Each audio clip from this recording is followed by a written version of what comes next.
Students. Right, get going. I can't start. Well, I'm just looking at an exam now. It's an F5 exam. And I'm just thinking, these are meant to be professional people. Couldn't agree more. And I don't know, do you consider that that is well presented? Is that a professional answer to a professional exam question? It's just a mess. What happened to rulers?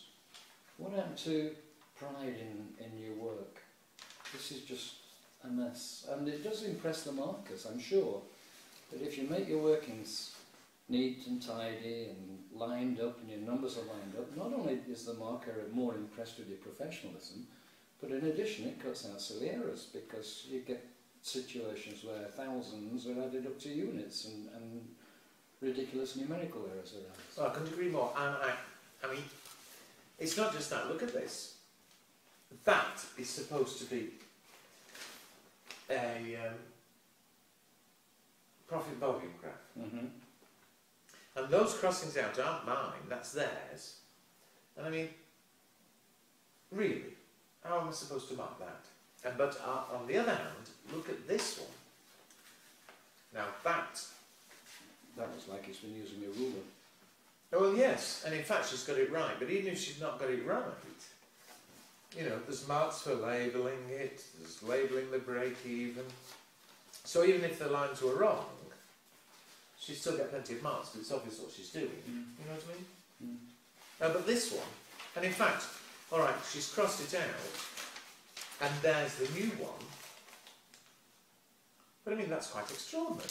It's, you know, and where's the labels? I think that's an R, because it's supposed to be revenue.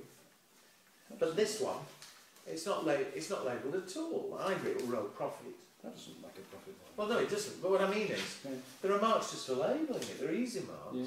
Just for putting profit and revenue should get marks. But all I've got is an R and nothing. The lines are completely wrong.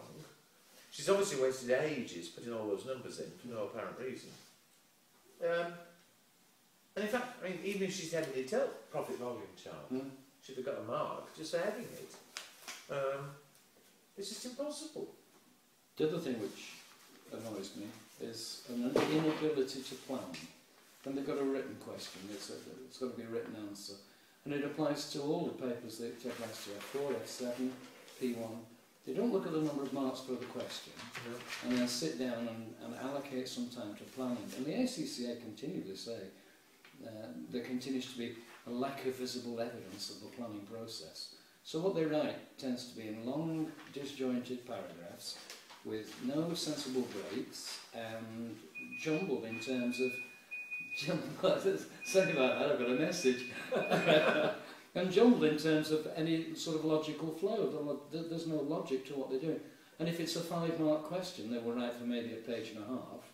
And if it's a 10-mark question, they write for 5 lines. And they just do not see, it's not rocket science, they just do not see where the marks are and what the marks are available for. No.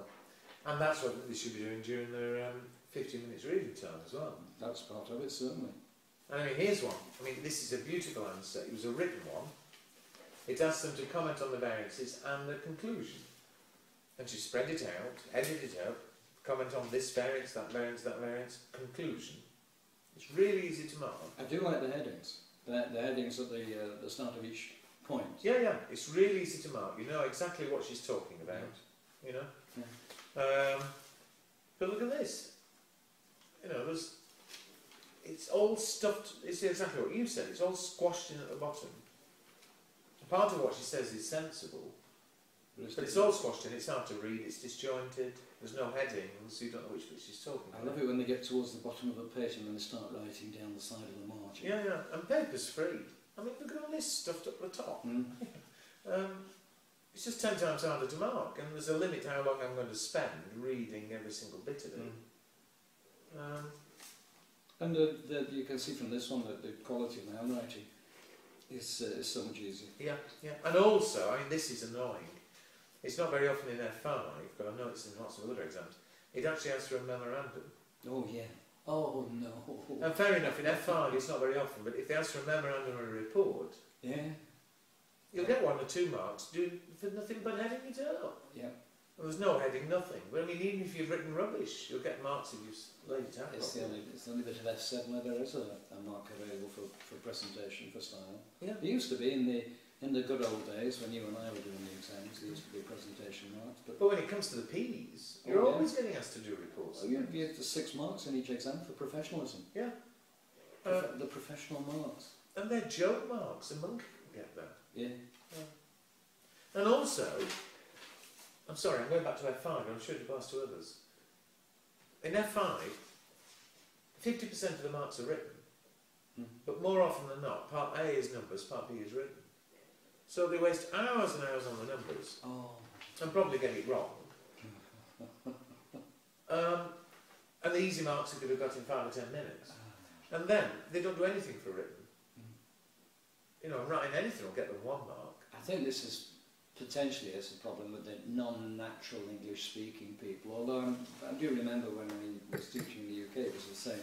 There's this reluctance to write things rather than play with the calculators. I was teaching today, I was doing P2 today, and 4 times I said, we went through an article in Student Accountant written by Martin Jones, and it's a good article, and he says, you know, I'm going to start with, he did a specimen case study question from P2, and he said, I'm going to start with parts B and C because they don't depend upon the answer to part A. And it's what I've been saying to students time and time again. Anyway, we went through this article, and I said 4 times, separately, loudly, and emphasised it, do part B first. And then we did a question, and how many of the room did part B first?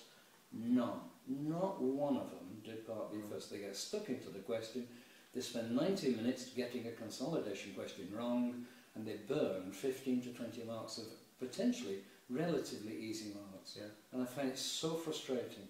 Well, I agree. And I mean, I prefer numbers. Oh yeah. I much prefer numbers. We all do. Well, yeah.